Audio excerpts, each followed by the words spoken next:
Olá, alunos do Colégio Lisímaco Ferreira da Costa, dos sétimos anos A, B, C e D, e do Colégio Gabriela Mistral, dos sétimos anos A, B e C. Tudo bem? Hoje faremos mais uma aula sobre ritos sagrados, tá? Vou comentar com vocês, acho que finalizando, né, essa questão dos rituais, né, que eu tinha explicado na última aula, né, que são rituais, casamento, batismo e tal.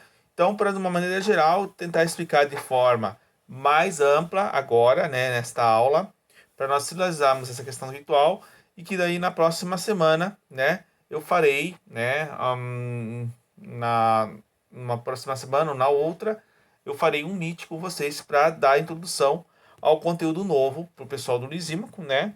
E para o pessoal do Gabriela, temos que fazer o meet, né, semana que vem, relacionado à finalização do projeto, certo? Então, eu vou explicar de fato essa atividade aqui, tá? Esta aula aqui relacionada aos ritos, certo? E depois vocês fazem as atividades relacionadas a esta aula que eu vou colocar, né, dentro do Google Classroom, certo? Então, o que são ritos sagrados? Ritos sagrados são classificados como ações, tendo como intenção conseguir algo, um bem sagrado. Então, quando você pede para Deus, uma oferenda que você faz para Deus, você está realizando um rito sagrado. Uma oração, uma reza pelo terço é um rito sagrado. Você ir à missa ou ao culto é ir participar de um ritual sagrado, né? Você ir no batismo de alguém é ir num ritual sagrado. Você ir no casamento é um ritual sagrado. Então, tudo isso está relacionado a ritos sagrados, tá? Então, ritos de passagem ou iniciação. O que seriam esses ritos? Existem em todas as religiões. Faz referência a momentos decisivos que o indivíduo não somente nasce, mas renasce ou se inicia uma nova forma de ser e de agir. Inicia-se morrer para voltar a nascer. Como assim? De modo geral, os ritos de iniciação tentam expressar a passagem de uma nova forma de vida, religiosa e social. O rito de iniciação, mais ciclos são ligados com a passagem da vida adulta, que iniciam a capacidade de realizar tarefas de adultos. Ritos de passagem são aqueles que marcam momentos especiais, onde mudanças significativas ocorrem na vida da pessoa. O mais comum são ligados ao nascimento, à morte, o casamento e a formatura, né? Que são chamados ritos de passagem. Então, no nascimento, quando você nasce, segundo a teoria cristã, né? Para o catolicismo, você nasce como uma criatura e não como digamos assim, um filho de Deus. Então, quando você é batizado, você se torna um filho de Deus, né? Você purifica aquele pecado relacionado ao pecado original, que é o pecado trazido de Adão e Eva, né? Segundo o que conta a tradição religiosa, né? Dos evangélicos, né? Tem que ter uma certa idade, digamos assim, um pouco maior aí pela adolescência, para a fase adulta, é que a pessoa realiza, né, de fato o batismo, que daí a pessoa já tem mais consciência, né? No caso do catolicismo, são os pais e padrinhos que dão a consciência, né? E mais tarde, essa criança, né, por todo o processo que é passado da catequese, né, ela chega no momento do crisma e da qual ela vai reafirmar aquilo que no batismo ela foi batizada lá pelos pais, no crisma ela reafirma que ela vai querer receber de fato o Espírito Santo, né?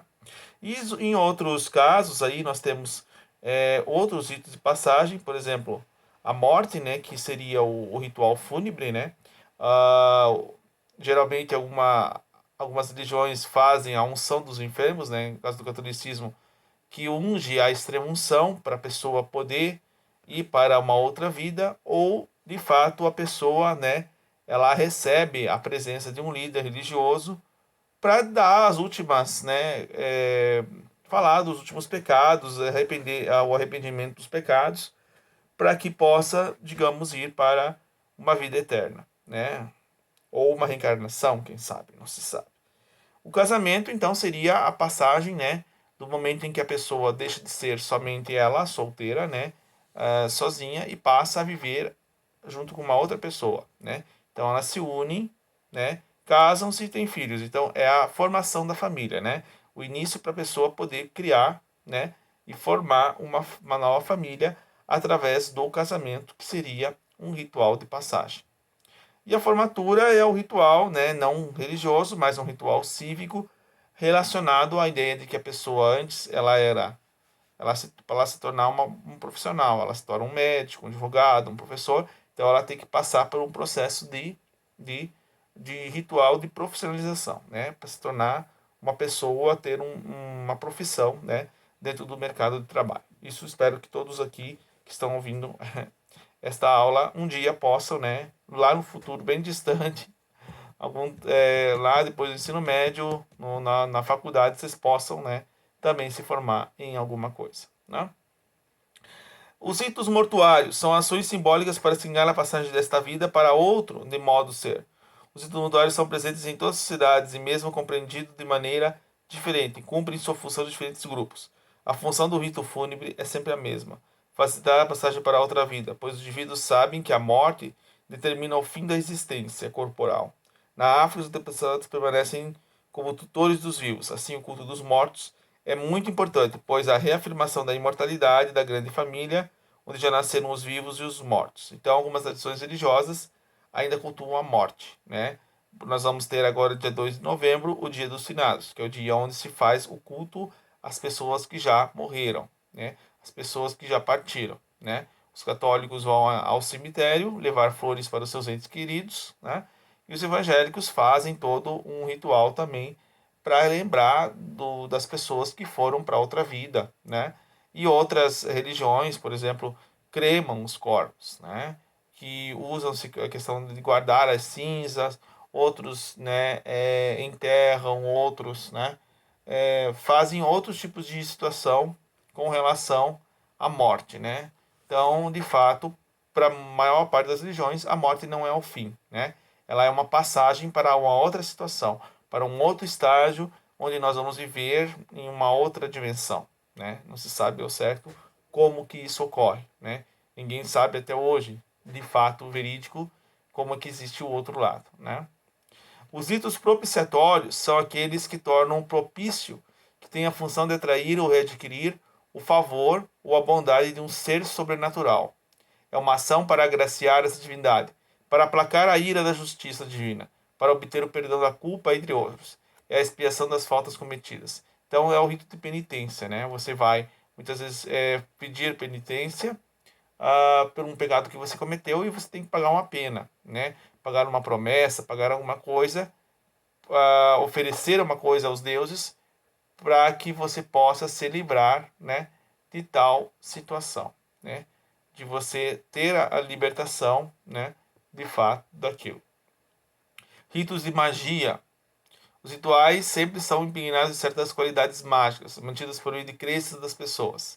A magia faz parte da religião e também faz parte de outros rituais, que, mesmo vinculados de uma instituição religiosa, visam o contato com poderes sobrenaturais. Então, a magia é o poder que a própria pessoa adquire, né? No sentido de ela manipular uma oração, uma crença que possa transmitir uma cura à pessoa. É o caso das curandeiras. As curandeiras praticam magia, né? Elas usam suas ervas, seus experimentos, né? As suas orações para que as pessoas se salvem, né? A cartomante também, ela utiliza a magia para prever o futuro, né? Então existe todo um processo, né, misterioso e mágico por trás disso, né? Que faz com que a pessoa, né, veja o mistério ou pense no mistério, ou acredite no mistério que vá ter atrás de todo esse contexto aí, né? Magia não quer dizer uma coisa ruim, tá? É uma questão que foi criado um preconceito em cima disso, né? Foi demonizada essa ideia de magia, mas magia não quer dizer uma coisa ruim. Magia pode ser uma coisa boa, tá? Pode ser uma coisa que pode favorecer nós também, tá bom? Ritualização. São formas que se dispõem de chegar à compreensão do mundo existente e para exercer sobre ele a sua dominação. Não existe vida social que não seja permeada de simbolizações ou ritualizações. A ritualização confere igualmente uma forma constante e reforçada do funcionamento da vida social. Toda a encenação está ligada à perpetuação do modo de fazer. Assim, o ritual religioso perpetua valores e crenças religiosas. Por exemplo, né? Toda todo o rito sagrado cristão, tanto no culto evangélico quanto no culto católico, a gente faz uma relembrança dos momentos e das passagens, né, de Cristo na Terra, ou das situações que ocorreram lá na época da Bíblia. Então a gente faz uma renovação daquilo que já aconteceu e do que acontece de fato, né, na nossa vida. Não, o rito é uma encenação daquilo que nós vivenciamos todos os dias em nossas vidas, né? Os nossos problemas, nossas dificuldades, nosso estudo, nosso trabalho. Então tudo isso, né, é uma prática de um rito, tá? Ritos e tabus. As religiões tornam-se sagradas além do espaço e do tempo. As pessoas e os seres, bem como certos objetos, se tornam símbolos religiosos. Sendo a filósofa Marilena Chauí, quando os objetos e seres simbólicos passam a ser sagrados, recai sobre eles a noção de tabu, que é uma palavra de origem polinésia que significa intocável. Assim, o objeto ou ser se torna intocável pelo modo geral e apenas as pessoas religiosamente autorizadas para fazê-lo. Por exemplo, a hóstia consagrada pode ser consumida no ritual. Certos amuletos só podem ser tocados pelo seu dono. Certos objetos de culto devem ser manipulados de acordo com regras por pessoas especiais. Então, por exemplo, consagrar a hóstia é só o padre que pode, né? Então existe essa questão como você, digamos, mastigar a hóstia é um tabu, né?